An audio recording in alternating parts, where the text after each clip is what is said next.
Je dois quitter la Thaïlande à cause de mon visa et pour éviter que ça vous arrive, eh bien, regardez bien cette vidéo jusqu'à la fin parce que je vais vous donner un conseil justement pour éviter ce genre de désagrément.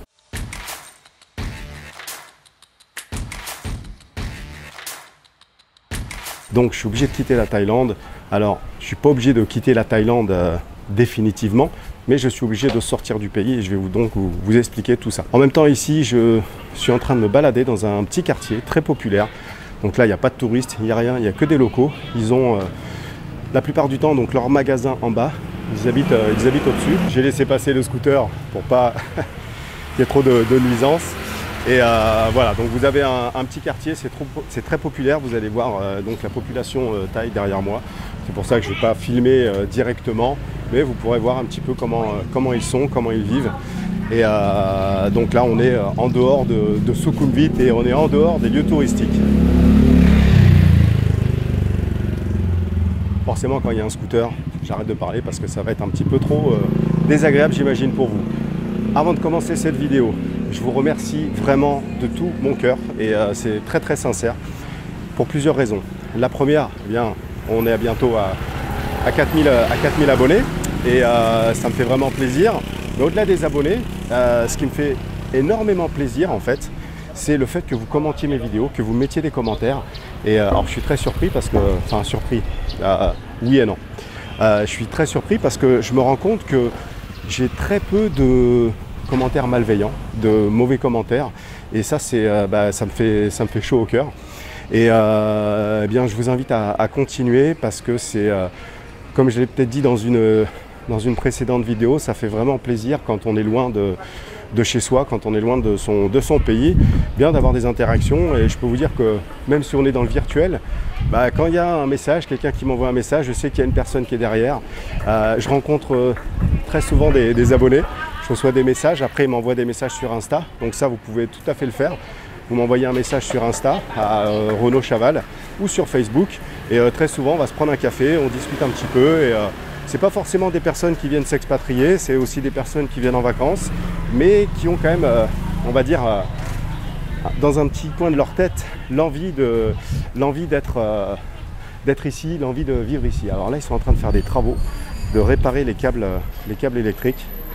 Et comme vous pouvez voir, il y en a beaucoup. C'est vrai que ça choque en Thaïlande quand on voit tous ces câbles électriques de partout. Là, c'est incroyable.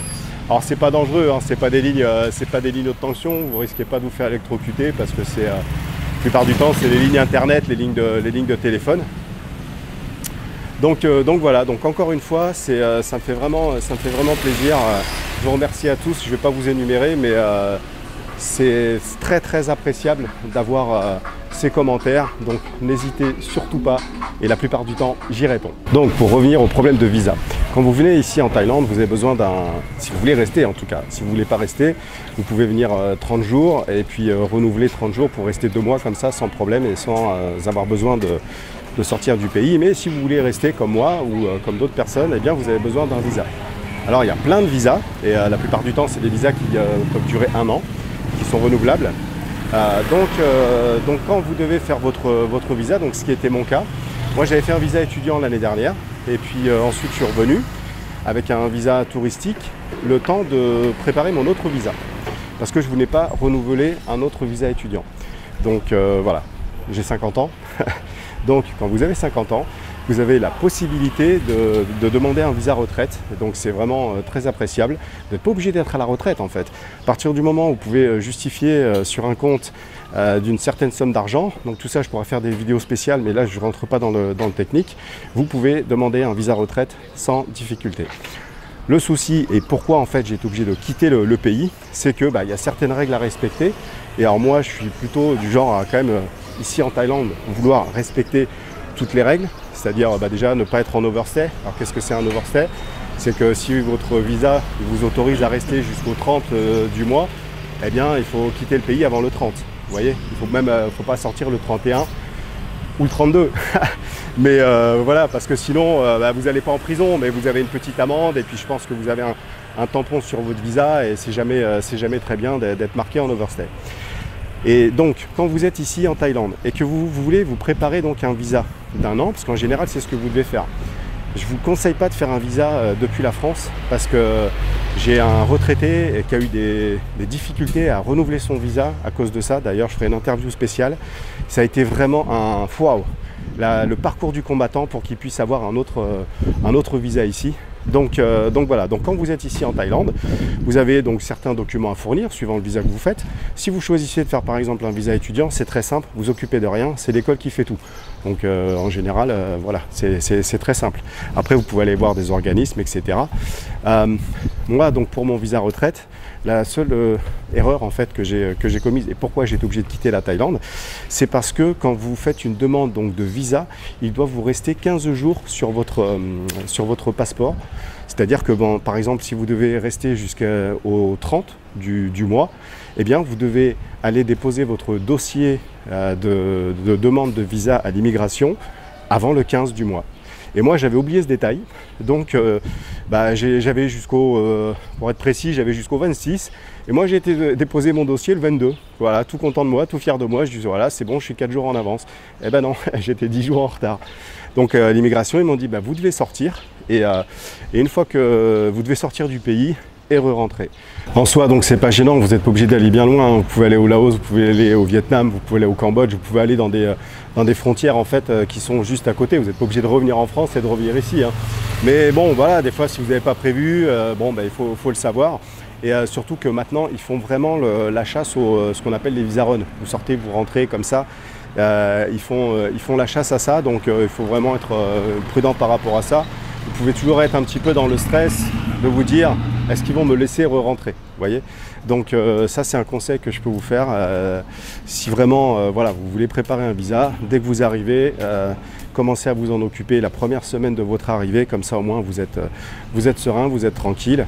Et quand je dis la première semaine, parce que c'est assez large, c'est-à-dire que vous arrivez, vous savez que vous avez un mois et vous avez un mois renouvelable. Mais au moins, allez faire les démarches, allez vous renseigner.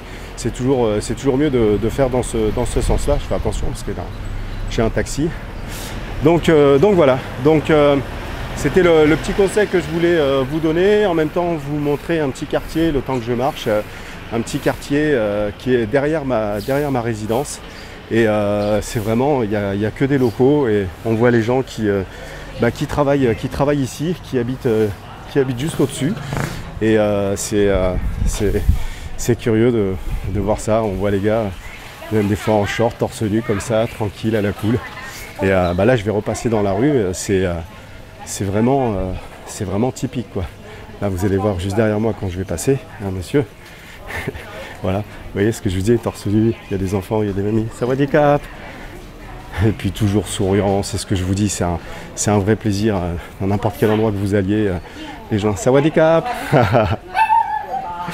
Vous voyez, et là je suis en direct, je fais juste que les voir comme ça, ils ne me regardent pas en se disant qu'est-ce qu'il fait lui à filmer ou des choses comme ça, et c'est vraiment appréciable.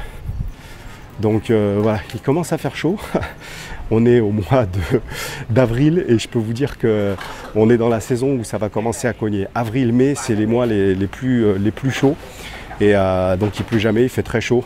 Et si vous venez à Bangkok, vous allez être content d'être au frais dans les malls. Vous allez être content d'être au frais dans le BTS. Vous allez être content de vous mettre au frais, je peux vous le garantir. En attendant, eh bien, je vous remercie d'avoir regardé cette vidéo. Encore une fois, si vous n'êtes pas abonné, je vous invite à vous abonner, je vous donnerai d'autres conseils.